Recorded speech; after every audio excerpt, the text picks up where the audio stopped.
What's up, everybody? I'm out up on the shrimp boat going to catch some live shrimp. But anyway, this video is going to be for how to keep your live shrimp alive. I'm going to break it down to 4 key points. And key point number 1 is going to be what you're keeping your live shrimp in.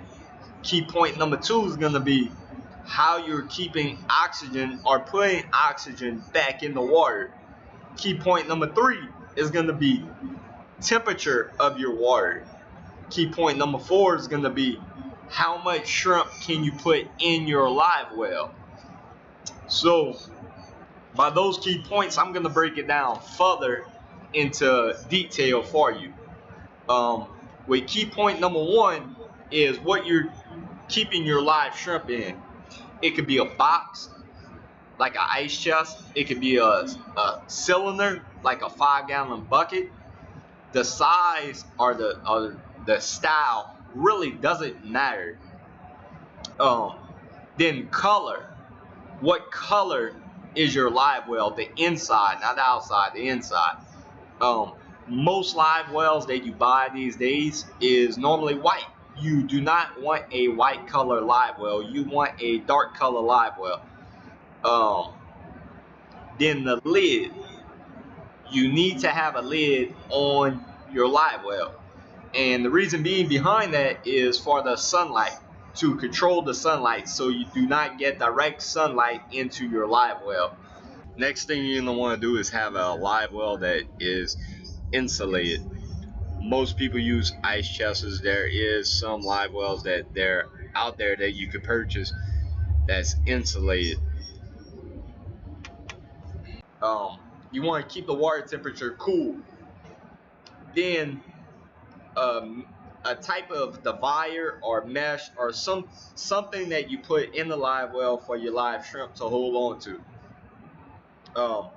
Because in movement, when you're moving your live well, when the boat moves or whenever, it makes your water slush back and forth in your live well, and it's gonna make the shrimp stress. So you want something in there, something that the shrimp could grab onto. And by putting something in there, it's going to create the water from slushing around that much. Then key point number 2 is how you're keeping oxygen or putting oxygen back in the water. If you have a boat and you have a live well with a pump that's pumping the water from the outside of the boat to inside your live well, then it has a overflow pipe system where it overflows. You do not want to do that, and you want to set it up so if you have the pump, you circulate the water within the live well. If you have it set up that it's sucking the water out, it's sucking the water from the top of the canal, and the top of the canal water is always warmer than the bottom of the water. Warm water does not have good oxygen in the water, so you're defeating the purpose of sucking the water from. You're thinking you're getting fresh, good water when you're actually getting bad, contaminated water. You don't want to do that. So, a bubbler or an aerator, if you have one of them, that would be my recommendation for your live shrimp. If you have a 5-gallon bucket, they have the bubblers or aerator with one hose. That is perfectly fine for a 5-gallon bucket or 5 gallons of water. Anything more than 5 gallons, you want to get a bigger aerator or bubbler. Up to 10 gallons. 10 gallons to 5 gallons, you can get the aerators or bubblers that they have with 2 hoses. That would be recommended size, aerator or bubbler for a 10 to 5 gallon tank. Then anything bigger than a 10-gallon tank, you're going to want to go with an industrial aerator. And I'll have a description where you can get them at. And like right here, I have a picture right here what they look like. Then Another way that you can put oxygen back in the water is having frozen bayou water or canal water. Uh, you could put them. You could get the frozen bayou water or canal water. You could put the water in a water jug, freeze it overnight. Then when you go out, you put the jug, you open the jug and put it in your live well. And when the ice defrosts and turns into a liquid form that we're known as water, then it puts fresh, good oxygen back in the water. And that one really goes with key point number 3, temperature. You want to keep the temperature cool. By keeping it cool, it's going to make the shrimp not move as much. And it's not going to put as much stress on your shrimp.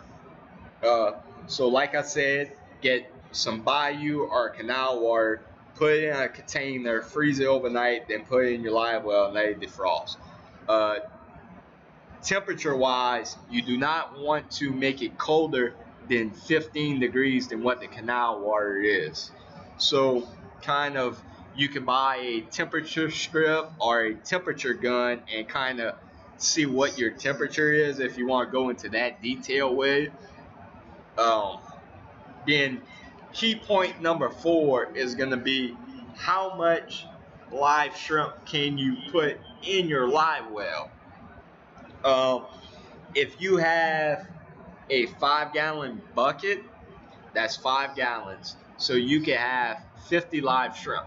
Kind of the rule of thumb is 1 gallon of water to every 10 shrimp. So if you want to keep 50 live shrimp, you need 5 gallons. If you want to keep 100 live shrimp, you need 10 gallons. When the temperature of the water, the outside temperature of the water, not the temperature in your live well, when pretty much fall or springtime or wintertime, when the temperature is cooler, you could put more live shrimp in. So I hope this information helps you out. If you have any questions, you could contact me on Facebook, Instagram, or leave a comment below. Remember, please like, comment, subscribe, and share.